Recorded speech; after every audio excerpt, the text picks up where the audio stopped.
Hi, I'm Katie Flanagan, and we're back with Fish Tales and Boat Sales. Today, we're welcoming HMY VP Tim Derrico and HMY Yacht Sales Professional Dave Meyer. Welcome, guys. Thanks for having us. So for people that don't know, Tim and Dave aren't just a couple of yacht brokers. They've traveled the world, they've fished a variety of tournaments, including the White Marlin Open, which they won in 1992. But before we get into the good stuff, we're going to talk about how they got into the business as yacht brokers and how they met. Well, let's start with me because I got into the business in 1982. I grew up in Miami, born and raised down there. Grew up on the water, fishing, diving, surfing. And my wife and I decided getting out of Miami was a good thing, especially after the Meyer boat lift. And we just put our finger on the map and decided Jupiter was a good place to go. And my wife got a job and I went surfing for about 3 months until she gave me a hard time. And I ended up starting working at the local marina, Sportside Marine, selling boats. And that sort of led into my yacht brokerage career, which started about 6 months after I got into boat sales. Okay, and Dave, yourself? Well, lucky enough for me, my father was always involved in the boat business and ended up getting into manufacturing, which brought me to Florida as well as the rest of my family. And I met Tim in Jupiter on the dock. I guess that would have been probably in the early 80s. My parents had a demonstrator vessel, and I met Tim when we pulled into the dock. And we were lucky enough to go sail fishing in Jupiter, Florida, and lucky enough to call it home all these years later. And so I have to bring it up because Tim did mention it. What type of demonstrator vessel were you running? Sea Ray. And what was on it? Outriggers. All right, okay. Don't hear that very often. All right, so you guys met in Jupiter, and then how did you end up in Ocean City for the White Marlin Open? Well, one of my clients had a boat in Jupiter, Bob Bell. Over time, he had a captain that worked for him for a while, and they parted ways. And I don't know if there was a captain in between Rusty and you, but at some point after you had traveled the world fishing with different people, Bob hired you on the Shamrock, which at the time, I know he already owned that 45 Rabovich. So I don't know when that was, but probably late 80s, something like that. Yeah, that was like 1987, maybe, something like that. So I think you had sold that boat to Bob maybe the year before. Yeah. Rusty was on there for maybe a year or so. Lucky enough for me, they parted ways, and I went to work for Bob for, I think we were fishing either the Pelican Yacht Club tournament or something like that, and ended into just a great relationship with Bob. I think I spent maybe 8 years with Bob, and Tim being Bob's yacht broker. We're lucky enough to have Tim come along and join us on a lot of adventures, and we caught a lot of fish together over the years, and lucky enough to be successful in a few tournaments along the way. One of those being the White Marlin. So we fast forward, we're in 1992, you guys are in Ocean City, Maryland. What was the energy like? Did you guys think you were gonna go out and win the tournament that day? Or, what was going on? Absolutely. That day, especially that morning, I remember a lot of things about it. At that time, Bob had he had purchased the 51 Whitaker Blue Water. And I don't know, how long had he had it by then? A year or two? Something like that? No, we probably 8 months. 8 months. Mm-hmm. And he renamed it the Shamrock. He called all his boats Shamrock. And so the first day of fishing, early Monday morning back then, no boats went very fast. I don't know what the Shamrock ran, 23, 24, 25 knots cruise. But that was through anything. I don't care if it was flat calm or 8-foot seas. It was 24 knots cruise. Well, we're running out and it's flat calm. I'm sitting on the bridge with Dave, and I just remember we were like, what the heck are we doing here? Running offshore like this, going this far. We were just, being like, let's go fish in Florida or the Bahamas. And you were going to the tip of the Baltimore that day. And we get there, we're there 30 minutes early. getting set up, flat calm. Remember Dave making a comment 10 minutes before lines in the water. And I think lines in the water at that tournament back then were 8:30 in the morning. Dave goes, man, it's looking pretty fishy around here. I remember you saying that specifically. And okay, 8:30, opening bell, one bait in the water, hooked up. Almost immediately. Oh, by 8:31, that fish was in the boat. Get out. So the fight was pretty brief from what I'm hearing. We were very fortunate, and we had him on a big rod, and we A 12-0 for North. cranked him right into the boat and flipped him in the boat. And that was the first of 5 days of fishing. So Of hell. That tournament, you fished 3 out of 5 days, so it was a long 5 days towards the end. But it actually, we had really good fishing overall. The last day was as exciting as the first day because there hadn't been a qualifying blue marlin caught.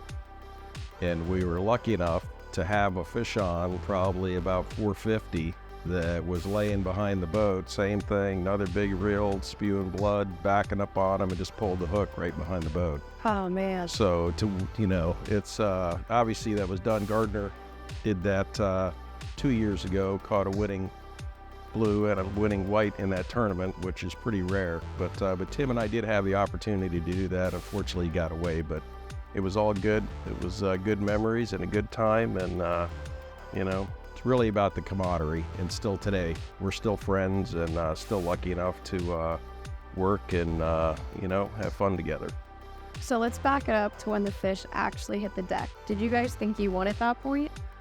I know what I said. I looked at the fish because I'd fished that tournament a handful of years, and that was, at that time, that was a big fish. And I looked at the fish and I looked up at Dave, then I won't use the exact words I used, but it had something to do with, I think we just won. Well, we catch an 80 pounder there. Typically, you're going to be somewhere in the runnings. It's rare that you could catch one in the first few minutes of the first day and have it hold up all week, but we were lucky enough to have that. So we're very fortunate. So you guys head back into the scales. How long did it take you to get back in? I'm sure anticipation was building, and you get in, and how much do the fish actually weigh? 80.5 pounds, 80.5. Yeah. So with that, you want to weigh your fish. You want to be, certainly when you have a qualifying fish, every ounce could matter, especially in these tournaments. So we were there when they opened the scale, which I guess was maybe 3:30 or something. We quit early that day and went in, maybe it was 4:30, I forget. But anyways, it was pretty exciting to say the least. And Bob had fished that tournament a lot of years, kept his boat in Ocean City for a lot of years. He's a local Ford dealer out of Glen Burnie, Maryland. And he was so excited. He was more excited, I would say, than any of us. That's awesome. I mean, with a boat name like Shamrock, you guys definitely sound like you're pretty lucky. Yeah, it was, we were going blue marlin fishing, and it just happened to be that a nice white marlin piled on. We were totally geared up for something a lot bigger, but as luck would have it, it was on our side that day. Okay, so you bring up blue marlin now. Where else have you guys fished? Dave, where else have you fished that you want to talk about around the world? Oh, I've been really, honestly, very, very fortunate in my fishing career. I've been lucky enough to fish in pretty much every current hotspot there is, and lucky enough to have been there years ago. White marlin fishing in particular, I worked for, the first job I had was a guy was a really light tackle white marlin fanatic, and we made 5 trips to Brazil, and the biggest fish we caught down there was 149. And that fish did get DQ'd, but we caught a 142 on 16 pound, a bunch of fish on 8, some fish on 4. So I saw the biggest fish in my life down there somebody still told me today it was a 2,000 pound fish. I could believe it. It was just so much more significant over anything else I've ever seen in my life. And that was in Brazil. Mm-hmm. Wow, that's impressive. It's a great fishery, and some friends of mine were lucky enough. We would go down there actually in Bear Boat, a locals boat. The guy was an IGFRA representative, and my boss at that time, Mike Levitt, was lucky enough to get in touch through the IGFA with this guy. This guy bareboated his boat to us with his crew, which they spoke Portuguese. We spoke no Portuguese and very little Spanish at that time, but we made the best of it, and we had some just incredible trips there. But lucky enough to spend a number of trips there, St. Thomas, Dominican Republic, Bermuda, the Azores, made a couple trips to Australia. Really have had just outstanding fishing, still having outstanding fishing. I'm lucky enough to get to fish with a number of my clients and, get to go to some just great destinations and get to really truthfully fish with some fantastic crews. And the boats that we have available to us today, and the tackle, and now sonar, it's just a whole other level of fishing that I never even thought would be possible. So you just brought up a really great point, sonar. What are your thoughts on that? I mean, obviously you guys didn't have it back in '92. So, I mean, are you pro sonar, anti sonar? I mean, I wouldn't be a good one to ask because I don't even want to go fishing if we don't have a sonar on the boat at this point. So that's how significant that is to me. That is a tool that there's nothing more important on the boat than that sonar today, in my opinion. It's funny you bring that up. I was back and forth with Ann DeCone, the lady at HMY that puts our print ads together. And I told her today, I was like, on these high-end fish boats, don't worry about gyro equipped anymore because that's a given. Go through the listing and see if they have a sonar because that's what people want today. Because they're not going fishing. You're not fishing high-end for big money anymore and being competitive without a sonar. Just can't do it. So do you guys think tournaments nowadays should have a sonar-only division versus everyone compiled together? I think that ultimately it's such a useful tool that everybody's going to have one. The prices, I'm sure over the years, we've already seen some competition. There's a couple different brands of sonars now.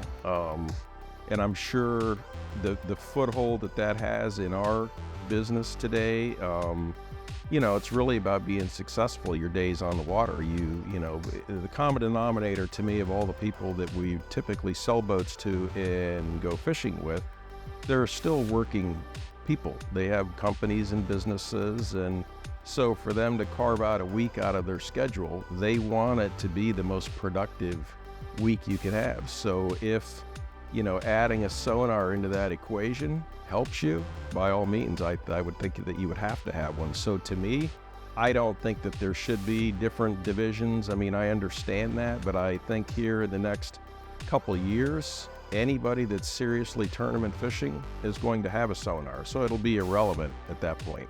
Everybody is you either have to succumb to it or realize that it's going to be a tough season for you when you're fishing against sonar-equipped boats.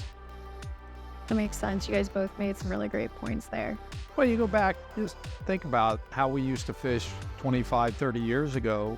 It was the captain, it was the mate, and rig up some baits and maybe mix it up with some lures, and there was no release division in the tournaments back then. You were just trying to catch the biggest fish and hang it up and get the most pounds.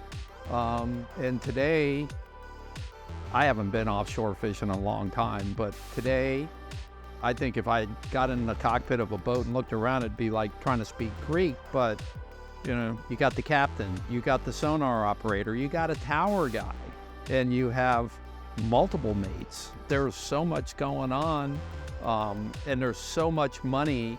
Like you just said, the owner's investing not only his time, but the amount of money that they have to invest to go fishing anymore.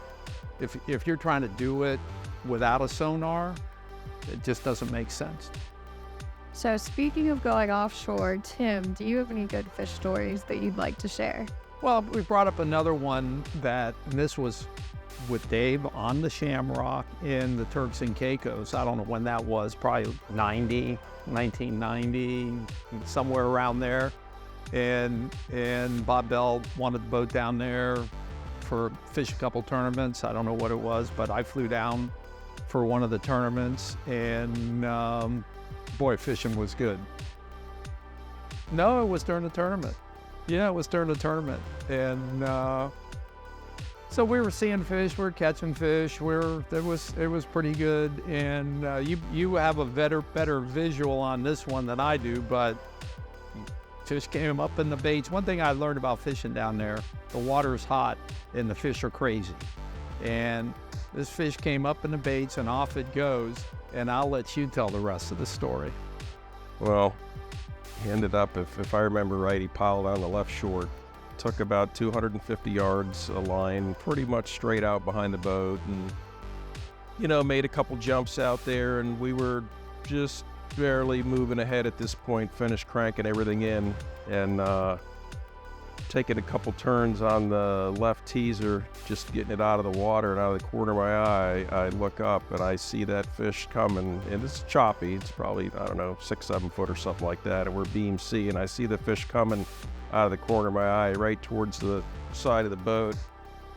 And I think I must have yelled something, or, look out, it's coming in, and we hit the gas on the boat and didn't quite get out of the way of the fish. And he smacked the side of the boat and took off a bunch of string again.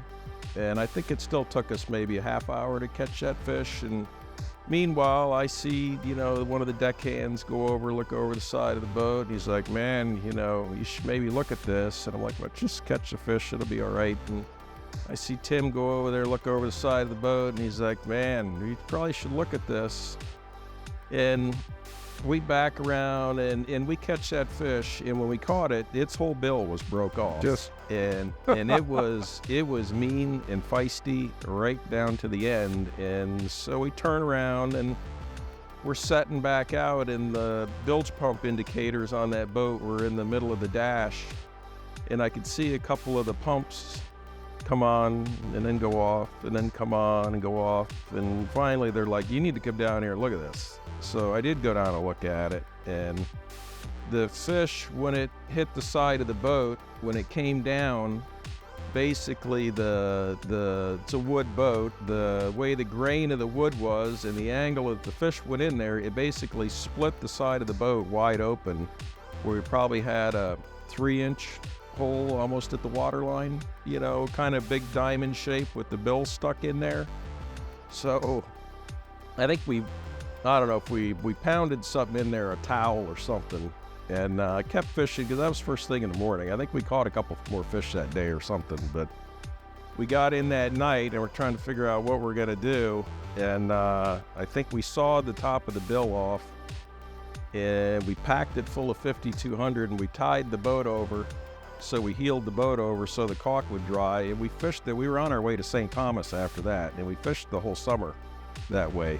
So anyways, when we got back, we did all our work at that time at Merritt's, and we went in there and finally took it all apart. We were lucky that thing did not go through the fuel tank. It was just about right in line with the tank, and basically went right in line with it and missed it.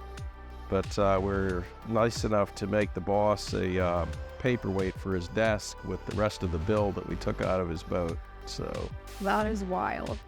Thank God it didn't hit anything important. Well, I remember when I'm in the cockpit and Dave says, the fish just popped up under the left rigger, and then all of a sudden I hear watch out, and that's over on the left side, the starboard side, we're facing aft, and I'm on the other side of the chair, and all I remember is like seeing a blue marlin, like eye level. Yeah. So I ducked behind the chair because I'm thinking it's coming in the boat, and bam, shutter, spray, and it was like, what the hell? Man, you guys could have gone viral if social media was a thing back then. Oh, they didn't have these things. We didn't have cameras sitting there. That would have been a great camera shot on I that can one, only for sure. imagine. So It was truly amazing, though, how hard that fish fought even after that. yeah, I remember, and those fish, they're aggressive. Just St. Thomas, they're very aggressive fish there, and Turks and Caicos was the same way. But we had a lot of fun on that old boat. yeah, that was a good boat. Good boat to fish on. That's pretty crazy. I've seen some sailfish without a bill, but I cannot say that I've ever seen a marlin without a bill. Wow. Guys, I want to thank both of you for joining us today. Tim, thank you. Dave, thank you. Is there anything else that you guys want to mention before we close out? Thanks so much for having us today. That was a good time reliving some of our past experiences out on the Rip.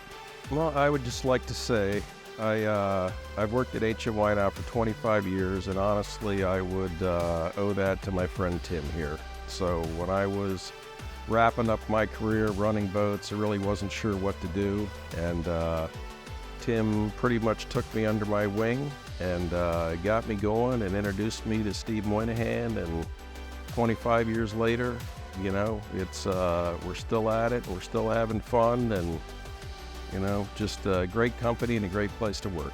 Thanks so much for joining us. We'll see you next time for Fish Tales and Boat Sales.